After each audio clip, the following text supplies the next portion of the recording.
Hello, this is Debunk video number 6 in the Debunk series. There's a Facebook group that's purely dedicated to spreading rumors and lies and wild speculation. I'm not really sure why they do the lie part. It's pretty strange, actually.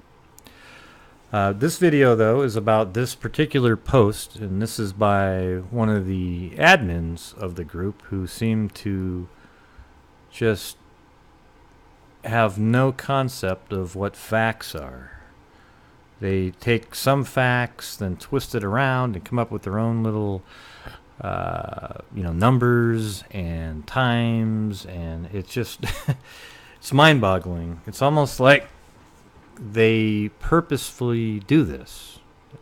As a matter of fact, in one of my previous debunking videos, they're the same person that cropped out some of the cars and showed the two searchers finding bodies. Same group, just not true whatsoever. Unfortunately, though, there's, I believe, 1,000 people or so in this group, and these people, a lot of them actually believe it. Fortunately, though, there's some people in there that actually don't agree and will speak up, and for those people, I applaud you. Good job. You can't let this kind of garbage go out on the internet. It's ridiculous. Okay, so here's some background information. About, a couple months ago or even further, I was speaking to Becky, the grandmother of Libby, about the case. She liked my videos that I've made on the flow and so forth of the case, and so we started chatting, and she let me know about the timeline that led up to them, the two girls going to the bridge, and about when their father was going to, when Derek, the father of Libby, was going to go pick them up, and when the searchers got there, when the family got there, and then when they called the police at 5:30.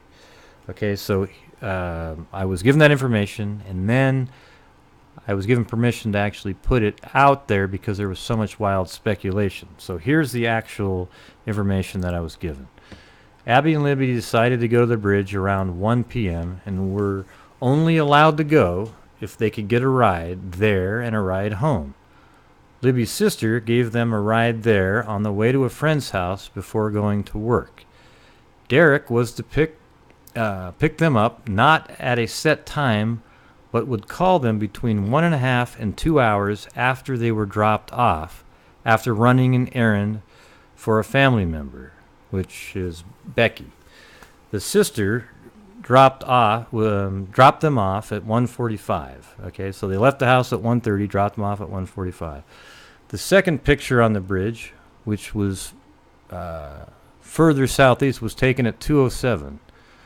The video clip was taken after that at the far end of the bridge. Libby was off of the southeast end of the bridge when she filmed the suspect coming towards them.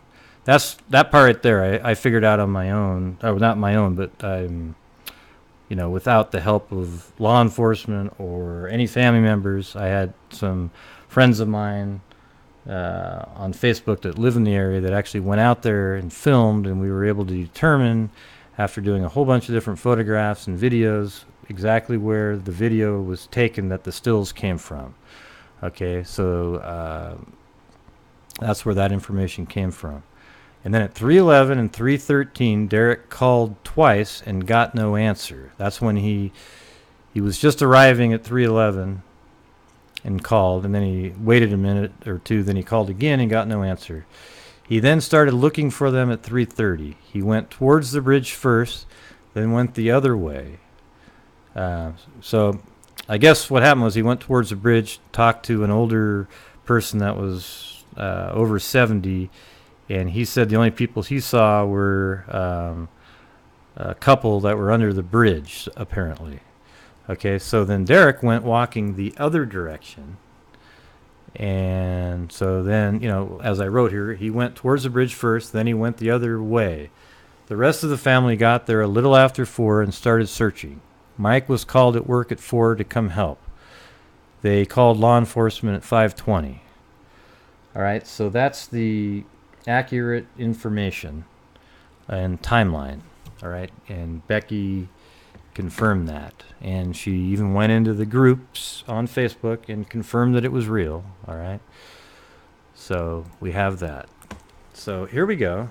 Now we have this person who's seen the timeline, who actually has seen it. It's been shared in all these groups, but instead of going with that, she just kind of goes with the flow, you know, sort of wings it and comes up with her own little numbers and tries to make everything kind of work in her for her own little mind and story. It's really quite bizarre. So right here it says, I'm going to tell you a story. My information, and yeah, that's exactly right. It's a story, all right. My information is from many aspects and people. I will start with the drop-off time. Many say 1 o'clock. Yes, that's something you said as well. Okay, but it was really around 1:30. Well, no, it wasn't. They left the house at 1:30 and got there around 1:45. The photo was taken of Abby on the bridge at 2:07. That's true. Libby called her father around 2:30 to come get her dad. And that's just not true at all. There was never a call from Libby to her dad. It was just that after an hour and a half or 2 hours, when he got there, he would call them. So Libby never called. So the dad was there at 3. That's untrue, too. He wasn't even there at 3:11. He was just about to get there. Right? So he arrived after 3:11, just shortly after. You know, let's say 3:11 to 3:13. He called again at 3:13. So this is wrong too. So I mean, so far we've got this is incorrect. Let's see. Yeah, we've got a bunch of stuff that's incorrect on this page. We got 3:15 is wrong. This is wrong. This is wrong. It just goes on and on and on. And so let's see. At 3:11 and 3:15, but it should be 3:13. There was no answer. There was no answer. That part is correct. Then there's a name that I blocked out. There was a woman that was on the bridge who said she arrived at 3, and then she took a photo timestamp at 3:49. Then it says, Dad called family to come look for the girls. That's true. Family showed up at 4. Okay, that's pretty accurate. Between 2:30 and 3 is the time frame of the killing. I've said that many times. I think that's pretty accurate right there. I would extend it out. I would say, you know, it's possible from like 2:25 to, you know, 3:10, something like that. But, you know, 2:33 is something I've said often. So let's see. And check this out. 2:07, photo of Abby, no tie sticking up, but at photo 3:49, tie is sticking up. So here's the craziest part of this post is they think that this image of Abby on the bridge and Libby is actually standing on platform 3 and filming back towards the entrance is the same location as this photo. And you see this little railroad tie right there. It's not a tie, though. It's an actual railroad spike, but she calls it a tie. I'm just going with her words. She can't see it here, but how come she doesn't notice that there's all these trees right here? There's no tree standing up right here. They don't exist. This is also the forked tree that's behind the suspect in the suspect image. Okay, so look at that. This tree right here, see that shorter branch there, and then this one, then it curves up. Watch, it's the same one. See, it's this one, and then this one curves up. Okay, you can't see that branch there, but she's standing on platform 5. And let me show you the difference here. So here's platform 1 is way over here. 1, 2, 3. See, I have a little L on there for Libby because the photo that she took of Abby is facing back that direction. The first photo on the bridge was taken in this direction by Libby of the full length of the bridge. Okay, the second photo was taken by Libby this direction and Abby's in the shot. Okay, the shot that the girl took on the bridge was taken on this platform right here. So you've got this platform, platform 4 and 5. The girl was standing on the far edge of this platform and then shot back this direction. And you can see that by looking at it. See how she's out on the edge of the platform filming back. And you can even see in mine, I have that tree has been marked for a long time, the forked tree, and there it is, platform 5, the forked tree in the background. That spike sticking up is, you know, somewhere around in this area. And if we were to measure that, we would get around 100 yards. Okay, so, you know, 98 yards from platform 3 to platform 5. So that completely debunks that theory.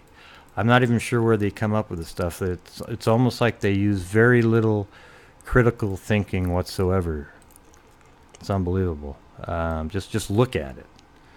Okay, I mean, I have my Flow 3 video out there that's 100% accurate on the locations on the bridge, and yet they just don't seem to, you know. I mean, if I was somebody out there, I'd use it as a reference, okay, because it's actually accurate to the foot or inch in some cases. I mean, the exact ties were found that are in these images. Like this railroad tie was found. It's in my video. It's completely lined up with, you know, this little white part here. This. I mean, it's all completely matched up. As well as the first shot. I actually find a particular vine on the railroad ties that line up the very first shot that was taken on the bridge. So you know exactly where all these were taken if you just take the time to watch the video and believe that it's real. It wasn't some weird magic. All right? So now let's continue on here. It says... Tie is sticking up. Derek said he ran into a man in his 70s on the trail and asked him if he saw girls. He said he only saw a couple under the bridge. That's true. That's the reason why he turned around and went the other direction. They start talking about the girl that was on the bridge again, and a friend, and a couple that person ran into out there, but it wasn't planned to meet them out there. Okay, that story changes a lot, by the way, she said.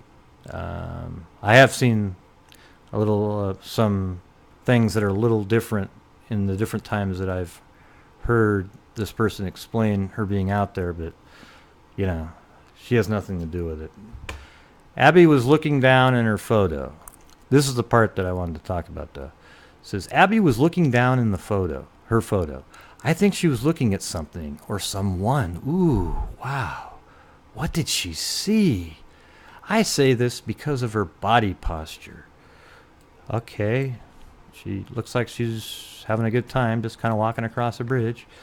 I say this because of her body posture. She was not walking, but standing there. Yeah, I mean, I guess it's possible she was standing there, but I don't think so. If you notice, her hands are in her pockets. They're not against her body. They're actually out a little bit, and that's how you would do it, trying to keep balance a little bit.